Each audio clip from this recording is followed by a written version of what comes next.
എല്ലാ സഹോദരങ്ങൾക്കും നമ്മുടെ യൂട്യൂബ് ചാനലിലേക്ക് സ്വാഗതം. അപ്പോൾ എന്റെ ചില സബ്സ്ക്രൈബേഴ്സ് എന്നോട് ആവശ്യപ്പെട്ടിട്ടുണ്ടായിരുന്ന കാര്യമാണ് അബ്ദുൽ നാസർ മദനിയുടെ ഒരു പ്രഭാഷണം വച്ചു തരാമോ എന്നുള്ളത്. അപ്പോൾ ഞാനിന്ന് അത് ഓക്കെ പറഞ്ഞിട്ടുണ്ടായിരുന്നു. അതിനുശേഷം പിന്നീട് അതേക്കുറിച്ചൊക്കെ ഞാൻ പല പല തിരക്കുകളും പല പുതിയ വാർത്തകളൊക്കെ വന്നപ്പോൾ ഞാൻ അതേക്കുറിച്ച് അങ്ങ് വിട്ടു. അപ്പോൾ ഇപ്പോൾ വീണ്ടും ഒരു മെസ്സേജ് വന്നിരിക്കുകയാണ്. ഈ അന്ന് പറഞ്ഞ ആ ഒരു പ്രഭാഷണം എന്താ ഇതുവരെയും വെച്ചിട്ടില്ല എന്ന് ഇങ്ങനെ പറഞ്ഞിട്ട്. അപ്പോൾ അതായത് അന്ന് പറഞ്ഞ ആ ഒരു പ്രഭാഷണം ഇതുവരെയും വെച്ചില്ലല്ലോ എന്ന് ചോദിച്ചിട്ട് ഒരാൾ എന്നോട് ചോദിച്ചിരിക്കുകയാണ്. അപ്പോൾ ഞാൻ ഓർത്തു ശരി, അങ്ങനെ ഞാൻ കുറെ പ്രഭാഷണങ്ങളൊക്കെ തപ്പി നോക്കിയപ്പോഴത്തേക്ക് കിട്ടിയത്, അതായത് 25 വർഷം മുമ്പ് അദ്ദേഹം പറഞ്ഞ ചില കാര്യങ്ങളാണ്. ശരിക്കും അതൊരു പ്രഭാഷണമല്ല, അത് അദ്ദേഹത്തിന്റെ ഹൃദയത്തിൽ നിന്ന് വന്ന ചില വാക്കുകളാണ്.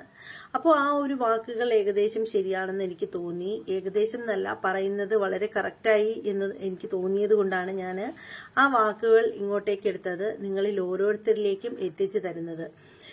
അപ്പോൾ എന്താണെന്ന് വെച്ചാൽ അദ്ദേഹം പറഞ്ഞ വാക്കുകൾ നിങ്ങളെ ഞാൻ കേൾപ്പിക്കാം. അത് കേട്ടതിന് ശേഷം ആ വാക്കുകളുമായിട്ട് നിങ്ങൾ യോജിക്കുന്നുണ്ടോ എന്നുള്ള കാര്യം നിങ്ങളൊന്ന് കമന്റ് ചെയ്തേക്കൂട്ടോ. 1947 കാലഘട്ടങ്ങൾക്ക് ശേഷം, അതായത് സ്വാതന്ത്ര്യം കിട്ടി എന്ന് പറയപ്പെടുന്ന കാലഘട്ടങ്ങൾക്ക് ശേഷം, മനഃപൂർവ്വം തന്നെയാണ് ഞാൻ അങ്ങനെ പറഞ്ഞത്. സ്വാതന്ത്ര്യം കിട്ടി എന്ന് പറയപ്പെടുന്നു എന്ന് ഞാൻ പറഞ്ഞത് മനഃപൂർവ്വമാണ്. ഞാൻ ഉറച്ചു വിശ്വസിക്കുന്നവരാണ് ഇന്ത്യയിലെ മുസ്ലിങ്ങൾക്ക് സ്വാതന്ത്ര്യം കിട്ടിയില്ല എന്ന്. ഇന്ത്യയിലെ സാധാരണക്കാരായ ജനങ്ങൾക്കും സ്വാതന്ത്ര്യം കിട്ടിയില്ല എന്ന് ഞാൻ ഉറച്ചു വിശ്വസിക്കുന്നു. ഇന്ത്യ രാജ്യത്തെ ബഹുഭൂരിപക്ഷം വരുന്ന ഇന്ത്യ രാജ്യത്തിന്റെ അടിസ്ഥാനവർഗമായി ഈ രാജ്യത്തെ അടിസ്ഥാനവർഗമായ 85% വരുന്ന ജനവിഭാഗത്തിന് ഇന്നും സ്വാതന്ത്ര്യം കിട്ടിയിട്ടില്ല എന്ന് ഉറച്ചു വിശ്വസിക്കുന്ന ആളാണ് ഞാൻ.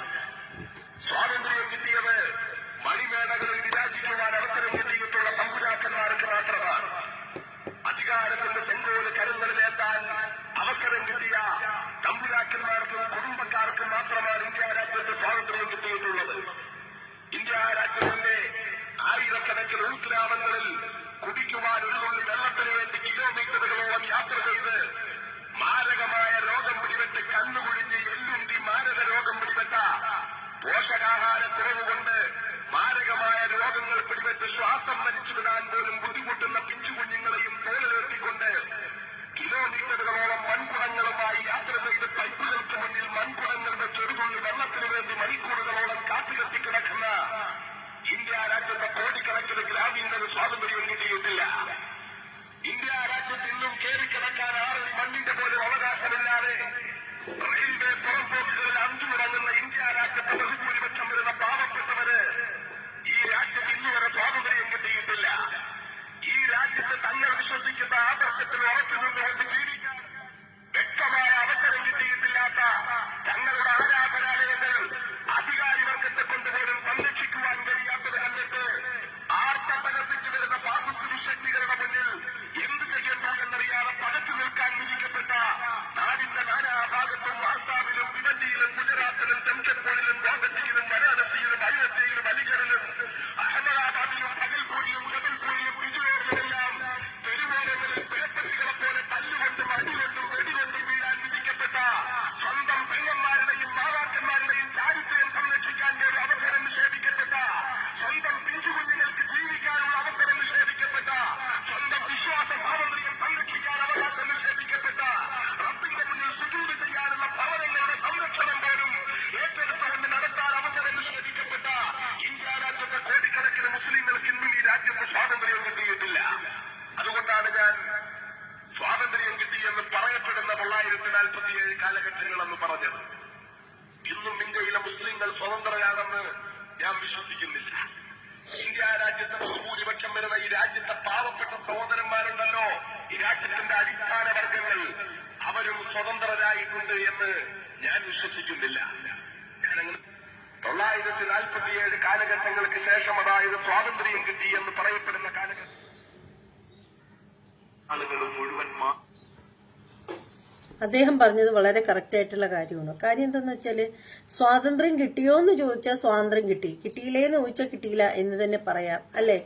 കാരണം നോക്കൂ, അങ്ങനെ അത്രയും സ്വാതന്ത്ര്യം കിട്ടിയ ഈ ഒരു രാജ്യത്ത് സ്വതന്ത്ര രാജ്യത്താണ് നമ്മുടെ പിഞ്ചു കുഞ്ഞുങ്ങളെ പീഡിപ്പിക്കപ്പെടുന്നത്. എന്താ അല്ലേ? അത് മാത്രമാണോ?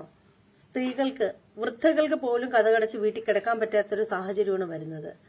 എന്തെങ്കിലും ഒരു സ്വാതന്ത്ര്യം ഉണ്ടെങ്കിൽ അവർക്ക് സ്വന്തം വീട്ടിൽ പോലും കിടന്നുറങ്ങാൻ പറ്റാത്തൊരവസ്ഥ വരുമോ? അപ്പോൾ പലത് വെച്ച് നോക്കിയാലും അദ്ദേഹം പറയുന്നത് വളരെ കറക്റ്റായിട്ടുള്ള കാര്യമാണ്. ശരിക്കും കാശുള്ളവർ ഭരിക്കുന്നു, കാശുള്ളവർക്ക് എവിടെയും വിലയുണ്ട്, പാവപ്പെട്ടവന് എങ്ങും ഒരിടത്തും ഒരു വിലയില്ല. അതൊരു ഓഫീസിൽ ചെന്നാൽ പോലും അങ്ങനെ തന്നെയാണ്. അപ്പോൾ എന്തായാലും ഈ ഒരു പ്രസംഗം എല്ലാവർക്കും ഇഷ്ടപ്പെട്ട് കാണുമെന്ന് വിശ്വസിക്കുന്നു. ഞാനൊരു കുറച്ച് ഭാഗം മാത്രമേ എടുത്തിട്ടുണ്ടായിരുന്നുള്ളൂ, അല്ലെങ്കിൽ ഒരു വലിയൊരു പ്രസംഗമായിരുന്നു. അപ്പോൾ എന്തായാലും നിങ്ങളുടെ അഭിപ്രായങ്ങളൊക്കെ ഒന്ന് കമൻറ്റ് ചെയ്തോളൂ. ഇനി ഞാൻ നല്ലൊരു അടിപൊളി റിയാക്ഷൻ വീഡിയോ ആയിട്ട് വരുന്നതായിരിക്കും. എൻ്റെ എല്ലാ സഹോദരങ്ങൾക്കും നന്ദി, നമസ്തേ.